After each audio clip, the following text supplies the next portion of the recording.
Se presentó ayer en el Consejo Directivo Nacional. Lo que se planteó en la experimental del AMBA es, bueno, ya que tenemos distintos lugares donde se está hablando, pero en forma fragmentada, el año pasado se armó otra jornada de periurbano en Tucumán, pero que no estaba articulada con la gente de Córdoba que viene trabajando o con los de Buenos Aires. Entonces, lo que se planteó es armar una plataforma con espacio, digamos, no solo virtual, sino una plataforma física, que empiece a intentar generar una estrategia integral del INTA para los periurbanos. Que no se quede con el periurbano de Buenos Aires por un lado, el periurbano de, no sé, Pergamino por otro y el periurbano de Córdoba por otro, sino poder discutir, meter la problemática de los periurbanos en su agenda y vinculado con otros sectores, organizaciones, ¿no? Ustedes saben que en el Consejo del INTA están las organizaciones, distintas organizaciones, sobre todo en el AMBA venimos trabajando muy fuerte con organizaciones de productores de la agricultura familiar, más que nada. Entonces, organizaciones del sector académico y poder darle cierta discusión y reflotar eso y meter en la agenda del INTA desde Dirección Nacional hasta cada uno de los puntitos que aparecían en el mapa, la discusión sobre el periurbano, que todavía no sabemos dónde va a llegar, es una iniciativa muy reciente, pero fue aprobada desde Dirección Nacional y creo que es un puntapié interesante para empezar a conceptualizar y a discutir, bueno, no solo atajar penales, como hacemos muchas veces en el AMBA ya se creó, como veíamos recién, hace unos cuantos años, pero el AMBA es la única experimental, o una de las muy pocas experimentales en todo el país, que tiene fundamentalmente, se dedica a la extensión, al acompañamiento de productores. Porque un poco la mirada del AMBA desde que surgió es que es estar en el territorio y acompañar. Ahora, generar el ejercicio de conceptualizarlo, de comprender qué interrelaciones se genera, qué distintos sujetos tenemos en los territorios, cuáles son los principales cuellos de botella, bueno, estamos, me parece, un poco más flojo ahí que en las redes que se fueron construyendo en los territorios concretos. Simplemente, digamos, acá algunas de las problemáticas que a mí, ya acá no puedo decir ni siquiera que es de linda, ¿no? Fueron algunas de las que a mí se me fueron viniendo a la cabeza y que venimos trabajando para el proyecto y que estoy yo un poquito más. Tiene que ver con la producción de alimentos que compite con otros usos residenciales, industriales, servicios, agricultura, y que esto genere en muchos lugares del área en las áreas metropolitanas en general y en la de Buenos Aires concretamente, una fuerte tenaza entre lo que es el avance de la ciudad por un lado y a veces la amenaza de la agricultura por el otro, que también, como mostraban ustedes recién en Chaco, en otros lugares, te arrasa otras producciones históricas, tradicionales de la zona y productores con ellos, ¿no? La informalidad como característica, y no porque me preocupe la informalidad en sí, pero la informalidad y sobre todo en el área, bueno, en muchos periurbanos, el área metropolitana de Buenos Aires es muy fuerte y muy marcado, creo que genera, digamos, una exposición mucho más grande, sobre todo para los productores más vulnerables, ¿no? Eso, los productores más chicos, los productores familiares, son los que se encuentran más expuestos a los vaivenes de estas zonas grises, y a veces no tanto, pero que avanzan dentro de, digamos, por fuera de la ley directamente, grupos con intereses muy fuertes. Una incorporación limitada que se da de los productores en las distintas tramas productivas y comerciales, ¿no? En las distintas cadenas. Porque los mismos productores que son excluidos de muchos procesos productivos y comerciales se vinculan con todas las corporaciones más grandes agroquímicas, si le ves, compran los fertilizantes, los agroquímicos, los insumos, comercializan o terminan sus productos en grandes cadenas concentradas de comercialización, pero en otras áreas, en otros márgenes se los sigue manteniendo y se reproducen en los márgenes del sistema. Bueno, creo que hay un crecimiento también inercial, que esto fue el producto también de un trabajo que se hizo en perspectiva el año pasado, pero simplemente. Y otro tema que me parece interesante tiene que ver con que sigue muchas veces la lógica de la provincia de Buenos Aires con respecto al resto del país. Hay una discusión, digamos, tenemos discusiones por ahí en la experimental fuerte sobre el cinturón verde del AMBA y de sostenerlo y qué pasa y bueno, cómo las amenazas que tiene distintos sectores, distintas políticas. Pero por el otro lado, es una pregunta, sobre todo que tiro, pero es una inquietud que me genera a mí, es qué pasa con los periurbanos de las ciudades intermedias del resto de la provincia. El cinturón verde de la provincia de Buenos Aires, sobre todo en el sector hortícola, se está comiendo a todos los otros cinturones verdes del resto, hasta por lo menos 500 kilómetros de Buenos Aires. En Bolívar, la verdulería le compra a camiones que vienen desde el mercado central de acá de Buenos Aires. Y los pocos productores hortícolas que tienen, lo que hacen es colocan cuando les sobra un espacio, que los mantienen ahí a cuentagotas para mantenerse en la línea de explotación. El cinturón verde de Rosario se lo está comiendo Buenos Aires y cada vez va a estar más debilitado también. Entonces, ¿cómo se balancea en un cinturón verde como el de Buenos Aires? Que está, digamos, hay un clúster ya consolidado, un entramado muy fuerte, porque están las empresas proveedoras de servicios, de logística, de comercializadoras. ¿Cómo se balancea con los cinturones verdes intermedios, que son claves también, ¿no? Cuando uno piensa. Y también, bueno, el impacto, si hablamos de seguridad alimentaria, pensándolo tanto desde mantener los productores, y tenemos que tener una oferta. Esta oferta tiene que ser accesible para los sectores populares, que no siempre, a veces con las estrategias que tenemos de agregar valor, incorporación, llega para sectores de alto poder adquisitivo y no llega a los sectores populares. Y hay un tema de inocuidad alimentaria que también tenemos que ponerlo en la agenda y que a veces digamos, resulta más problemático, ¿no? Entonces, sin alguna de las preocupaciones centrales que marcaba ahí básicamente, sí, ya vamos terminando. Es cómo equilibrar la balanza por ahí entre creación de valor y la apropiación de la renta que se generan por estos sectores. Los pequeños productores, los agricultores familiares crean valor, generan productos de variedad, tienen diferenciación y recuperan algunos valores. Ahora, a la hora de la apropiación de la renta, termina quedando muchas veces en manos de los sectores concentrados. Algunas de estas preguntas por ahí se orientan a, bueno, ¿cómo hacemos para equilibrar un poco, o qué mecanismos tenemos para ir equilibrando esta balanza? Algunos de los ejemplos en los que venimos trabajando, ¿no? Yo creo que la normativa y el fortalecimiento institucional a favor de algunas producciones, porque muchas veces por lo general juega a veces para otro lado, pero creo que es clave la normativa, las habilitaciones de las cocinas familiares, las limitaciones de las producciones y las limitaciones del avance de la renta por ahí inmobiliaria, como señalaban recién, o de los countries, o bueno, distintas fábricas, ahí tenemos distintas problemáticas. Fortalecimiento organizacional en este sentido me parece que es un tema central. Dónde se genera el conocimiento y cómo ese conocimiento circula y se transmite entre las mismas organizaciones, entre el sector público y los productores, entre el sector académico y los productores clave.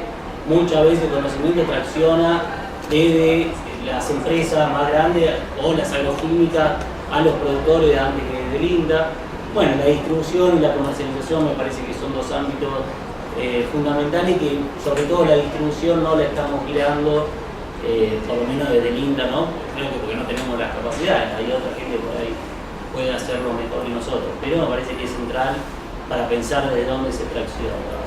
Y algunos ejemplos de las líneas que se vienen trabajando, sobre todo en un proyecto en el que vengo participando yo, que tiene que ver con diferenciación o patrimonialización de productos a través, dos de las patas más fuertes, por ahí es la indicación geográfica y la denominación de origen, la captación local de la renta a través de distintas estrategias y estudio y acompañamiento de experiencias, y el estudio de tramas productivas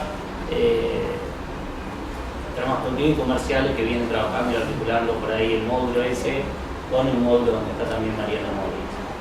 Así que, bueno, y esto simplemente algunas preguntas, pero se hizo un ejercicio hay un instituto de prospectiva en el INTA y se hizo un ejercicio de prospectiva del AMBA, hacia dónde va el AMBA, de acá, no sé si era 20 años, 30 años, 35 años.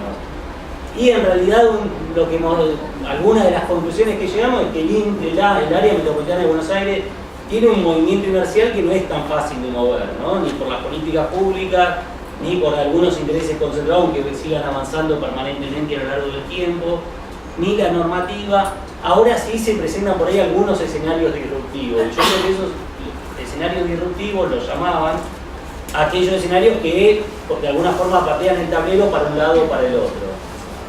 Y acá planteaban dos escenarios disruptivos que me parecen a mí interesantes, sobre todo para pensar qué pasa con las producciones. Yo desde el INTA miro más los sujetos, para que no se me note acá el compañero, pero las producciones o los sujetos productivos con el sector primario. Y había dos escenarios por ahí que planteaban como disruptivos, y yo creo que tenemos algunas amenazas concretas con alguno de estos, que tiene que ver con el avance sobre la informalidad. El avance sobre la informalidad algunas de las preguntas que yo me formulaba, que nos formulábamos ahí con los compañeros, tiene que ver qué pasa con los productores familiares, qué pasa con los pequeños productores, ¿no? Qué pasa con la concentración de la producción en pos de eso. Y como, así como hablaban antes con la renta inmobiliaria, cuando se aumenta la curva, el aumento de una curva con mayor rentabilidad también para el sector, que va a pasar con los productores más chicos en este sentido, sino también no es un empuje, un estímulo que puede llevar a una mayor concentración. Entonces los dos escenarios disruptivos es o que se consolide los pequeños productores y los productores familiares por un lado, que se ve más difícil, que siga de alguna forma avanzando dentro del poco ordenamiento que tiene hasta la actualidad, o que tienda hacia una mayor concentración por aumento de rentabilidad y aumento de mayor presión y controles desde las mismas políticas públicas, que eso se ve que yo lo visualizo como una amenaza por ahí más concreta. Hasta ahí llegamos. Sí, sí. O por mí, por supuesto, no sé, las organizadoras. Yo no te digo. Y después abrimos el diálogo, puede ser porque así, porque si no vamos a demorar la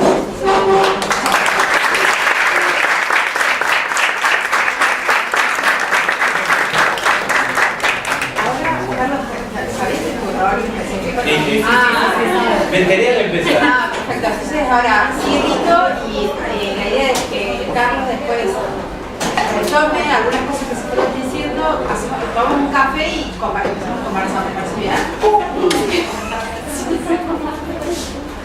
Sí. Bueno, buenas tardes, gracias por invitarme.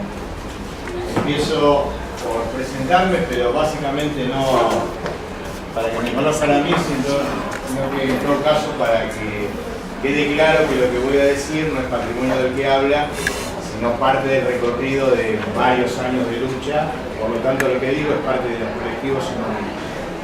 Yo me presentaron como parte de una experiencia que fueron las bodegación, que fue la antigua bodega que al cerrar en los 90, cuando se hicieron hegemónicas las políticas neoliberales en la región y en el mundo, quedó vacía, un edificio de 150 metros por 40, y se convirtió en un lugar de vivienda de casi 200 familias. Eso duró 4 años, fue parte de empezar a ver el deterioro, la exclusión, la desocupación, lo que provocaba. Digo, entre algunas de las familias hasta había un joven contador viviendo en la región. Delia, que era la presidenta, era enfermera, digamos, estamos hablando del principio de los 90, cuando todavía la exclusión no era una palabra que se conociera, y cuando la desocupación los medios lo empezaban a analizar. ¿Qué pasa si dura 3 meses? ¿Pero qué pasa que ya duró 6? ¿Pero qué pasa si ya duró 1? Eso fue entre el 90 y el 94, nos echan por un desalojo altamente militarizado el 4 de octubre del 94, el Minemato, con una supersecretaría, un instrumento policial militarizado con tanquetas, y de ahí vamos a La Boca, en donde, como también dijeron en la presentación, soy parte de lo que comenzó siendo el comedor infantil Los Pibes, hoy es la organización social y política Los Pibes, es decir, vulgarmente el Chavo diría la chusma, la Nación dice los piqueteros, más que también. Me refiero a un movimiento, a los movimientos que emergieron en los 90, los movimientos sociales que emergieron en los 90 resistiendo a las políticas neoliberales, y que hoy, a 20 y tantos años, la mejor reformulación de esa experiencia organizacional es la CETEP, la Confederación de Trabajadores de la Economía Popular, donde, sin dejar, como siempre lo hicimos, reconocernos nuestra condición de trabajadores, ha logrado un espacio y ha logrado una interpretación en la sociedad de que también la economía popular de la que hablamos hoy no es aquella de los 90 para el papeo, para comer, para sobrevivir, sino también parte de un nuevo imaginario, de un nuevo paradigma, de otro mundo posible. Y digo algo que también es parte de algunos de los objetivos. Yo soy secretario de Derechos Humanos de la CETEP, en donde decimos, que en el siglo XXI, un derecho humano del siglo XXI, es el derecho a la protesta social. ¿Por qué? Porque ante un proyecto de muerte que nos ofrece el sistema hegemónico mundial, en donde lo que nos ofrece es hambre, miseria, guerras y muerte, los pueblos tenemos el derecho a construir otro mundo posible. Uy, me fui al carajo, me olvidé de la lechuga y del adoquín y del ladrillo para construir. No, me refiero a que, la verdad, empezando por el relato que hace Nieves y la continuidad de todos los que hablaron, la verdad es que el denominador común son las políticas y la lucha de intereses. Ahí es donde se liga que la pelea por la tierra de las comunidades se une con la pelea por la vivienda digna en las ciudades, se une por la pelea por los campesinos, que como dice la consigna también en la CETEP, ningún campesino sin tierra, ninguna familia sin techo, ningún trabajador sin derecho. Y ahí es donde no nos reconocemos como economía informal, porque la policía no va hacia la economía informal de las grandes cadenas top de marcas conocidas, con muchas personalidades muy top, que salen en las revistas caras y demás, que sí cosen en los talleres clandestinos, pero sí van contra los agricultores familiares y por eso sacan las políticas que facilitan la agricultura familiar, van contra los pescadores en vez de ir contra los más de 500 barcos que todos los días depredan nuestras aguas, van sobre los pescadores que ya no les permiten ni salir a pescar con canoas, ¿no? Es decir, van contra nuestros compañeros que trasladan la mercadería y con la excusa de que esta democracia falsa, falluta, renga, injusta, te dice que no tenés los permisos, en realidad lo que está apuntando es a la concentración. Porque el que sí puede y tiene, acomoda al policía, al gendarme, al juez y al político. Y me parece que ese es el denominador común, y ahí me permite interpretar también que entre tantas de las dicotomías, el capitalismo nos colonizó tanto que también generó una dicotomía entre el saber de la academia y el saber empírico de la lucha de nuestros pueblos. Nosotros en general, más de una vez, somos objeto de estudio o beneficiarios de las políticas. Y la verdad que pareciera ser que, por suerte, esta crisis mundial que se está dando, esta crisis civilizatoria, esta necesidad de construir otro mundo posible, esto que el Papa Francisco llama este sistema no da más, no podemos seguir construyendo una sociedad donde se adora al Dios dinero. La verdad que hoy vamos necesitando también construir un nuevo saber entre ese saber empírico, ese saber de la lucha y el saber académico. Porque el desarrollo de una economía popular, que es otra economía, que es parte de otro paradigma de sociedad, no solamente de cómo entre los productores y los que lo consumimos nos relacionamos, sino cómo construimos una sociedad distinta, cómo construimos una sociedad donde de verdad valga la pena, donde nuestros pibes puedan tener un futuro, donde puedan tener un proyecto. El problema no es que los pibes no saben que se mueren con el Paco, el problema es que se le hace muy difícil a un joven insertarse en una sociedad donde no le dan posibilidades. Es decir, esta democracia está en crisis. Y cuando digo esto, digo, ¡golpista! Me dijo uno del PRO en un canal hace poco. Porque yo decía, está quebrado el Estado de Derecho, no somos iguales ante la ley. Digo, no nos podemos ir de acá sin preguntarnos dónde está Santiago. Porque no es un problema de algunos, es un problema de todos. Está roto el contrato social, las asimetrías que se están generando anidan tragedias. Es imposible no imaginar que estas desigualdades no generen resentimientos y que provoquen tragedias en una sociedad. Cuando un joven que se enamora, ¿cómo imagina la posibilidad de construir una pareja ante esta democracia que te dice que vos podés tener un techo, que vos podés estudiar, que vos podés trabajar, pero después sale a la vida real de esta sociedad? Entonces me parece que el paradigma, que la necesidad de la segunda parte quizás de la reunión, de debatir, ¿qué hacemos? ¿Qué proponemos? Porque lejos de tener un discurso que puede parecer apocalíptico y pesimista, la verdad que los pueblos indican de que se ponen de pie y resisten. Que ni frente a las maquinarias bélicas más grandes del planeta, los pueblos siguen resistiendo. Abajo de las palmeras, metidos en las cuevas o desde algún lado, pero siguen resistiendo. Y creo que, digo, acá predomina claramente en los sectores jóvenes, tenemos casi la obligación de construir otra sociedad. No hay futuro en esta sociedad, porque el nivel de crisis del capitalismo lleva a un nivel de la concentración que hasta está dispuesto a poner en riesgo el planeta, en aras simplemente de seguir manteniendo la hegemonía un puñado de poderosos.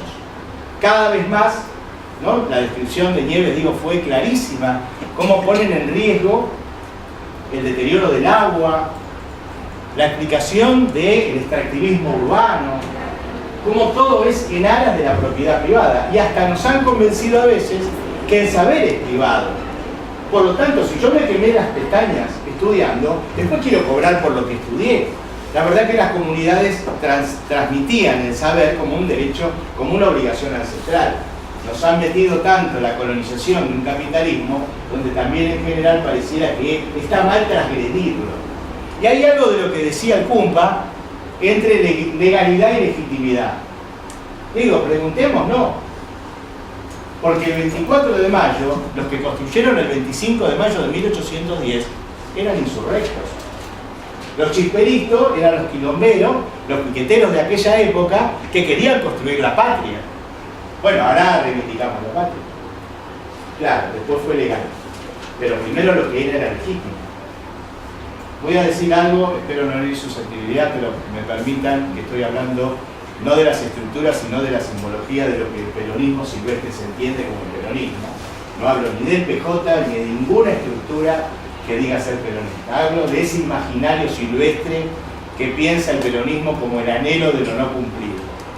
El 17 de octubre también fue una insurrección de un pueblo que se fue a la Plaza de Mayo a buscar a su líder. Y hoy muchos reivindican el 17 de octubre. Ni que hablar el argentinazo, del cual fuimos parte. La verdad que el 20 nos encontró en la puerta de la organización Los Pibes, con barricadas en las esquinas, con un televisor en la puerta y 2 radios prendidas, porque el 20 no sabíamos cómo seguir. Ya teníamos heridos de bala, ya teníamos detenidos, y la verdad que no había mucha claridad de cómo se seguía. Bueno, hoy por suerte reivindicamos el argentinazo. Es decir, que muchas veces la legitimidad roza la ilegalidad, hasta tanto somos capaces de construir una correlación de fuerza capaz de que la legalidad la imponemos nosotros. Porque nos quieren hacer creer también que tampoco podemos modificar la Constitución. Porque ¿cómo vamos a tocar la sacrosanta Constitución? Estamos ante el estado salvaje de que el poder fáctico pasa por encima del poder constituido. Por lo tanto, en algún momento, y vuelvo a decir, ¿dónde está Santiago? O nos empezamos a involucrar a construir otro paradigma, o posiblemente haya más Santiago. No es algo que desconocemos. Habría que ponerse a pensar quién va a ocupar el nuevo lugar de Macri. Perdón, quise decir de Roca. O algo más. ¿Quién va a ser el encargado de hacer la nueva campaña del desierto? Estamos seguros que nosotros somos parte de los nuevos siglos. Seguro.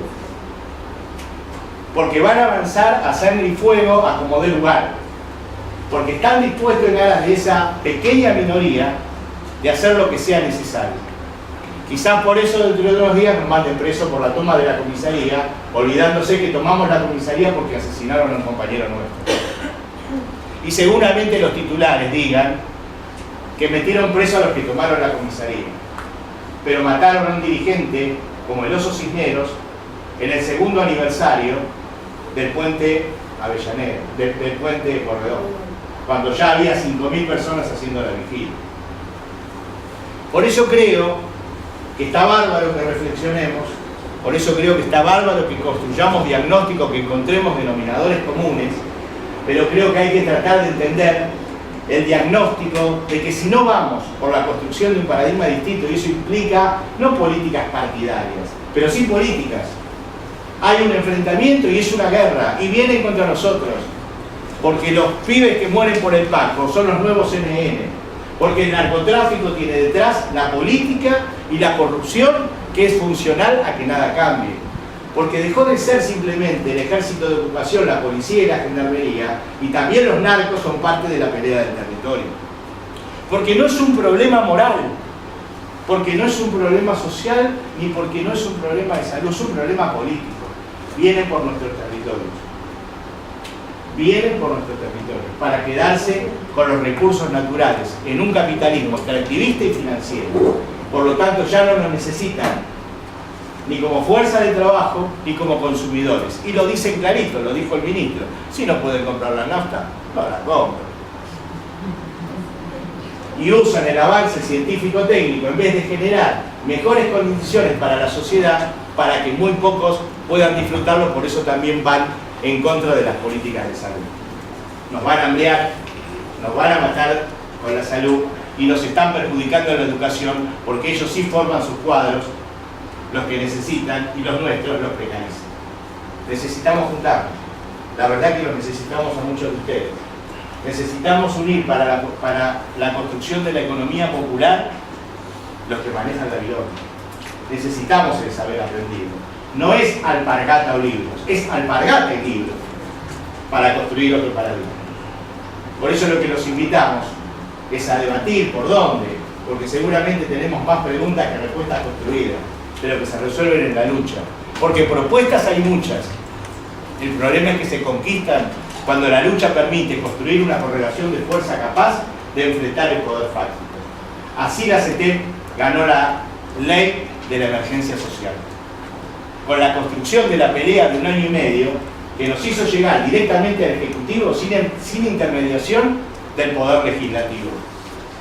Hay que avanzar a prácticas de democracia más profundas, en donde las organizaciones populares, sin entendernos como cogobierno, seamos capaces de legislar. Tenemos el saber necesario y mucho más si nos juntamos para obligar desde la correlación de fuerza de la lucha a que, sin esperar una democracia participativa y protagónica, perforemos el techo de esta democracia representativa que solamente nos ofrece participar cada 2 años metiendo un papelito en una caja. Pero ellos votan todos los días, ellos deciden todos los días. Necesitamos juntarnos las organizaciones populares, las que son ONG de técnicos y las que son ONG de organizaciones de base. No solamente para conseguir un programa que el Estado te pide que haya una parte que sepa y una parte beneficiaria, sino que las organizaciones libres del pueblo nos juntemos para construir otra parte.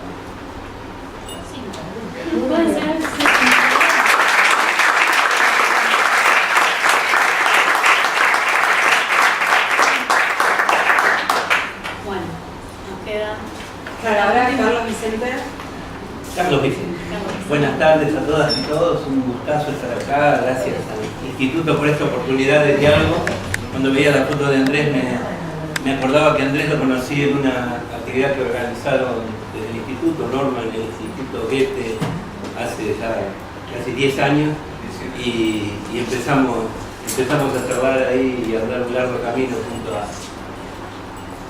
a Andrés, y creo que sí, claramente nos tiene que inspirar, y sé que inspira a muchos de los compañeros y compañeras acá del instituto en este camino que no pasa por hacer papers, sino por acompañar a los movimientos sociales en sus luchas, ¿no? Me presento cortito para los que llegaron después. Soy Carlos Vicente, vivo en Marcos Paz, en la provincia de Buenos Aires. Trabajo en una pequeña organización no gubernamental internacional que se llama GRAIN, que alguna vez fue Acción Internacional por los Recursos Genéticos, y le quitamos eso porque no creemos que las semillas ni la agricultura sean recursos, sino parte de los bienes naturales de los pueblos, y que ahora nos definimos como una organización que acompaña a las organizaciones campesinas y pequeños productores y pueblos originarios en defensa de sus sistemas alimentarios y para alimentar a la humanidad, ¿no?, en búsqueda de la soberanía alimentaria. Editamos una revista desde hace 23 años que se llama Biodiversidad, Sustento y Cultura, que se puede descargar en la web libremente, y que traje algunas copias ahí para los que lleguen a tomarlas los que quieran sacar en la mesita. Y bueno, y me enteré cuando empezábamos la mesa que yo tenía que ordenar un poquito. Era antes de decir que sí. No. Por ahí me lo dijo Tamara antes y me lo escribió, y yo lo moví por este lado. Así que me hago cargo también de que esas cosas. Quiero ver el mail ese ahí en el proyecto. No importa. Creo que lo importante